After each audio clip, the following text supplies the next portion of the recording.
نو دې مسله کې د علماو اختلاف دی چې آیا په وینه وتو سره اودس ماتېږي او که نه. اولنی قول دا دی چې نه ماتېږي، او دا د مدینې د فقهاو څومره چې علما تېر شوي د مدینې پوخا او فقیهان د هغوی دا قول دی. دغه شان د امام شافعي رحمه الله هم دا قول، او د هغو سره په دې باندې دلایل دی. اولنی دلیل قصه د جابر رضی الله عنه چې راوړې ده امام ابن حبان او ابن خزیمه او امام بخاري هم راوړې ده تعلیقا، او پای کې دی چې یو انصاري او مهاجر دوی به چوکیداري کوله، په یو سفر باندې تلي د جهاد په موقع باندې. نو کله چې به دا انصاري وده شو مهاجر به لګي، او مهاجر چې وده شو انصاري به لګي. حاصل د قصې دا دی چې انصاري په مانځه باندې ولاړو او غشي لګېدو، دشمنانو وویشتو، د هغه نه وینې به یې دی، خو مونځ یې مات نه کو. بیا د مانځه نه بعد ملګری راپاڅه، نو هغه ورته ماته به دې ویلي چې په تا غشي لګېدو. وایي ما مونځ کو، مونځ او تلاوت راله خوند راکړی، نو ما له حیا راتله چې څنګه به زه مونځ ماتوم. او دا واضحه دلیل دی چې په وینه وتو سره اودس نه ماتېږي. که ماتېدی نو دی خو پکې مونځ کوي. نو بعض وایي چې رسول سم ته دې پته نه وه، دا خو د صحابي خپل عمل دی، داسې دې حدیثونو ته نیغ ناشي چې دې به څه جواب کړو، ځکه چې د مذهب خلاف دی که نه.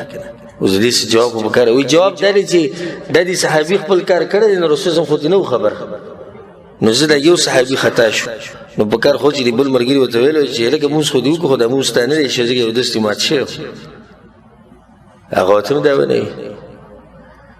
مطلب دا شو چې دواړه نه پوهېدو په دې مسله، دا نتیجې ترې ووته که نه، دواړه په دې نه پوهېدو.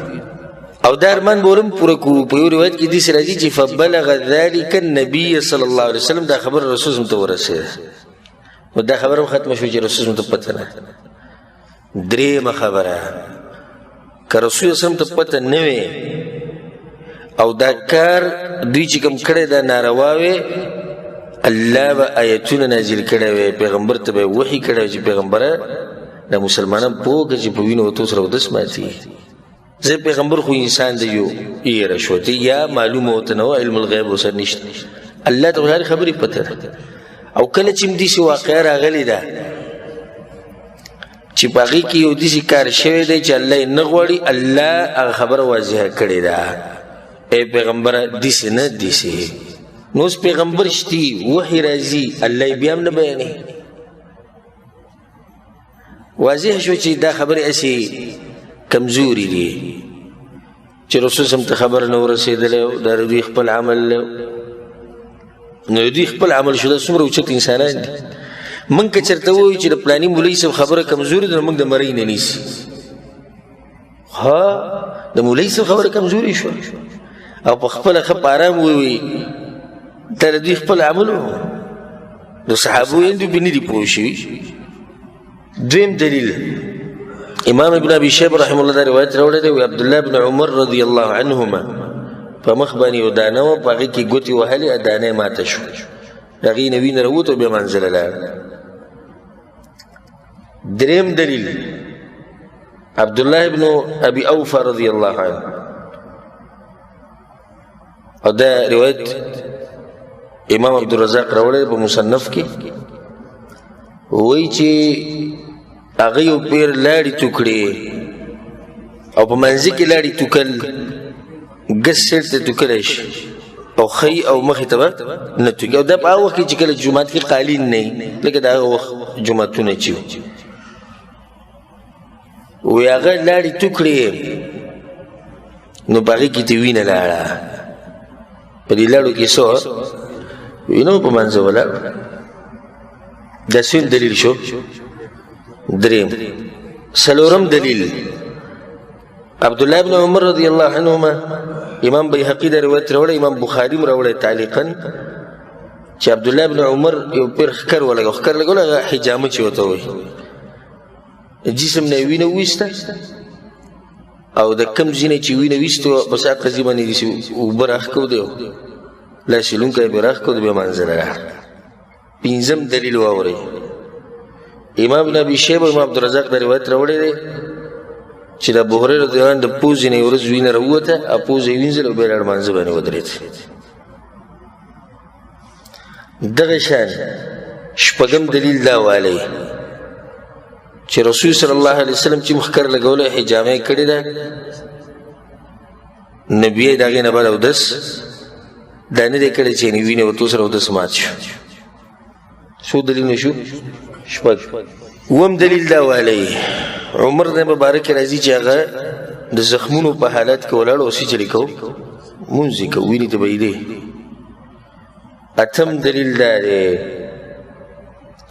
امام سعید بن المسیب رحمه الله په صحابه کرامو پسې پوه انسان چې د امت په اتفاق دی چې دا پوه انسان دغه دا دی، په تابعینو کې مشر تابعی خصوصا د علم په لحاظ بیا. امام مالک رحمه الله په موطا کې دا روایت راوړی چې ده به دا خبره کوله چې وینه ورته سره اودس نه ماتېږي. د صحابه کرامو نه دا خبره اورېدلې وه. څو شو؟ اته.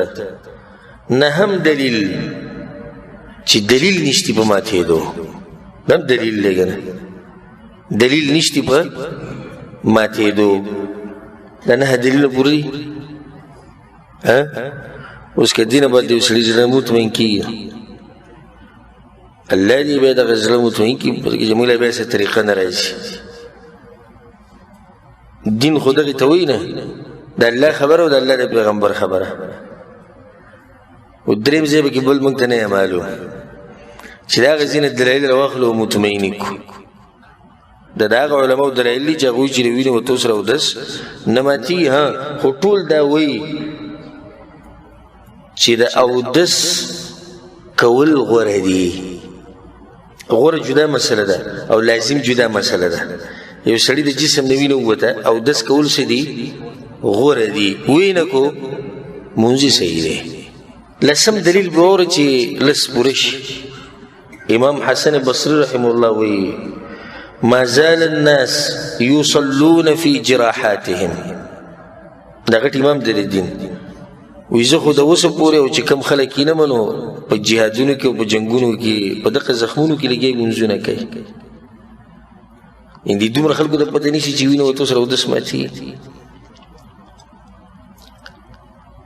نو دا لس دلایل شو، تلک عشرة کامله.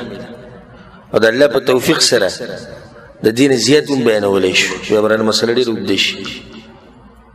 او کوم علما چې دا وایي چې وینې ورته سره اودس ماتېږي، نه د هغوی سره په دې باندې مضبوط دلیل نشته.